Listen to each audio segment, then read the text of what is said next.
I said it before we played them, that I think they have two of the better guards in our league that I've seen so far. I mean, I thought they completely controlled the game in the first half. And, Alvarado and DeVoe, who we didn't face Alvarado a year ago, those two guys completely got wherever they wanted to in the first half. And, once you offer that little of resistance to start the game, why wouldn't your confidence grow? Not that those guys need any more confidence for Georgia Tech, but why wouldn't your confidence grow when you're getting anywhere you want? And I thought it opened up driving lanes for other players, guys like Jordan Usher, Moses Wright. I thought those guys were really playing well off of a really, really good tandem. And our defensive energy was completely different in the second half.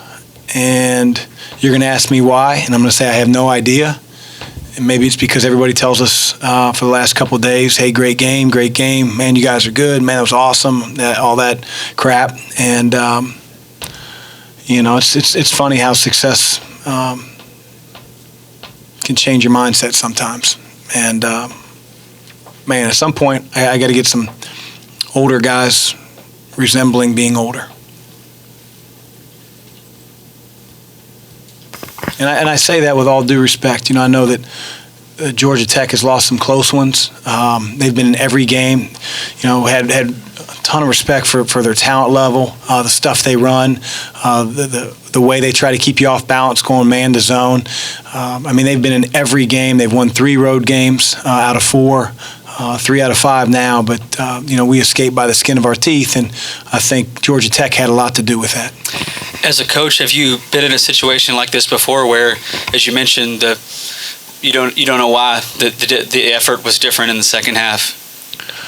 I'd like to think that our kids, really care about winning, and we have a lot of pride, but it shouldn't take a deficit to figure that out.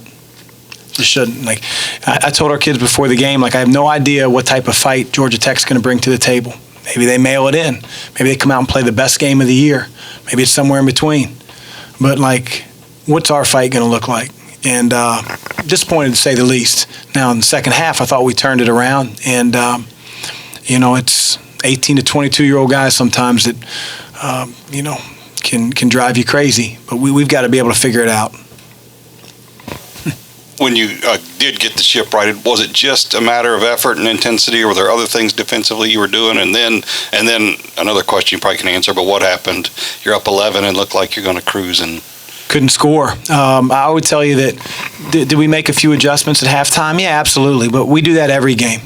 Maybe a team, has 15 things that they run, and then all of a sudden you see 2 or 3 of them primarily in the first half, and you figure out how they're really trying to attack you versus maybe their past opponents. So we talked about, how we wanted to guard the roll and replace a little bit differently. But primarily, Eric, it was about, can we do the job on these guards and not have them just get in the middle of the lane with the live dribble every single possession? And I thought we did a better job of that. They still, because they're good, they still had some times where they got down there. What happened when we get the lead? I don't feel like it was, I think we couldn't score. I give Georgia Tech a lot of credit. We ran a couple things that I thought we had decent looks. And then, our defense just eroded for about 2 or 3 possessions. That's sort of a microcosm of what I'm talking about, first half, second half. You mentioned that this might be because of the success that you had in Durham, but this has happened at home a couple times this season where it's kind of a listless first half and then takes you guys a little while to regroup. Is there any similarities that you see between all of those games? Just your adjective. That's it. I don't know if there's a common denominator. We've had different lineups. We've had different styles of play. We've had different times where the funk is to start the game or it's to end the half. But in either case, you're right. It's just, if I knew and could just wave a magic wand, I would do that. That's why we're going to continue to practice, and we're going to figure this thing out. And again, I'm never going to be apologetic after a loss or after a win. We found a way to win and make the plays down the stretch, and we just had to figure out a way to get better. I mean, we're not this juggernaut, just so everybody's clear. We're trying to get there, but that's not who we are. Well, on the juggernaut theme, Josh's opening statement was that he would be surprised if you were not in the Final Four. Can I take that? I'll just take that and run. Thanks. Well, it's a hell of a season. Thank you. We talk about the matchups now in the Final Four. Jeez, oh Christ.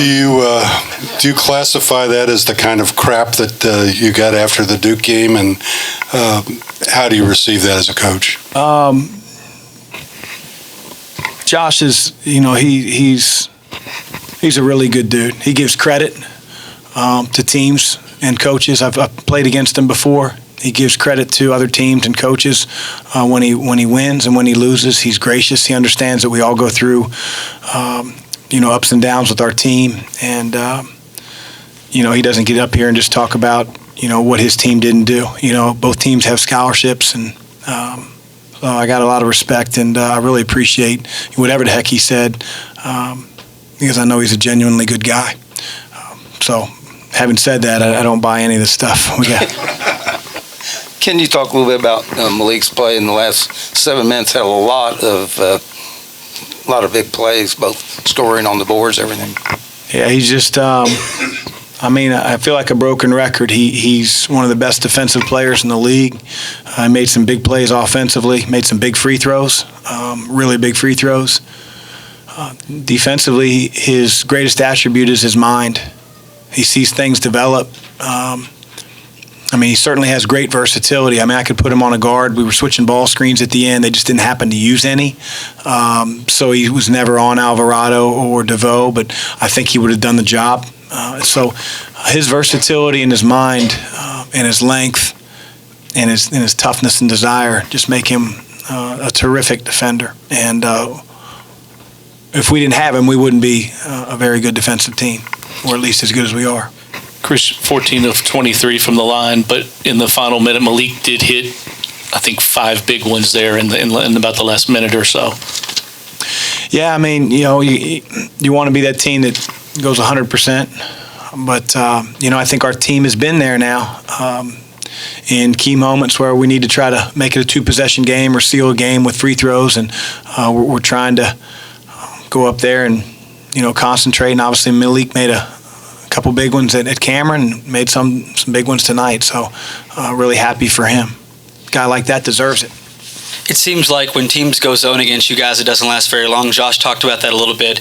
What do you credit that to? Is that something you guys just prepare to see, or do you just have a team that's naturally pretty good at executing against that? We have some guys that can really shoot, so it stretches the zone in ways that maybe zones don't get stretched often enough. We try to put Ryan out there. They went to it to start the game, but I thought our guys, recognized what we talked about, leading up for a couple days, like the soft spots in Georgia Tech zone are a lot different than the soft spots in other, standard 2-3 zones, if you will. And our guys found those spots, and we did a really good job in converting on a few of the open looks that we got, and so that probably gave him an eerie feeling to continue to stay in it. Darius kind of got more run tonight, got a little more run tonight than he got on the road those past 3 games. What was the difference for him tonight? I thought he was the only guy with great energy and talk and effectiveness in the first half, and coaches really enjoy winning, and if you're going to see a guy put that type of effort out there, it's never personal. If a guy plays 10, 12 minutes, it's because he wasn't as good as the other guys that played the 28 minutes. But tonight, Darius was our best defender, and he was doing a terrific job on either Alvarado or DeVoe, whoever he was assigned to. And offensively, he was making the right decisions. So he's going to play then. That's just how it works. Conventional wisdom in the industry seems to be that if you get 2 fouls in the first half, you sit for the rest of it. You brought David back with 2 fouls with 5 minutes to go. And what does that say, and how reluctant are you to do that? I just don't think one size fits all, Tim. I look at it like, okay, David has 2 fouls with 5 minutes to go. We're going to sit him the whole half. He hasn't picked up his third, obviously. if he does, let's say worst case scenario, he picks his third, I'm going to take him out. Well, he's not starting the second half. So now we're 14 minutes left in the game. He's got 3 fouls. A lot of guys play with that. So I didn't have any concern. A couple of my assistants did, but I guess that's why I'm a different pay grade than those guys as I make those final decisions.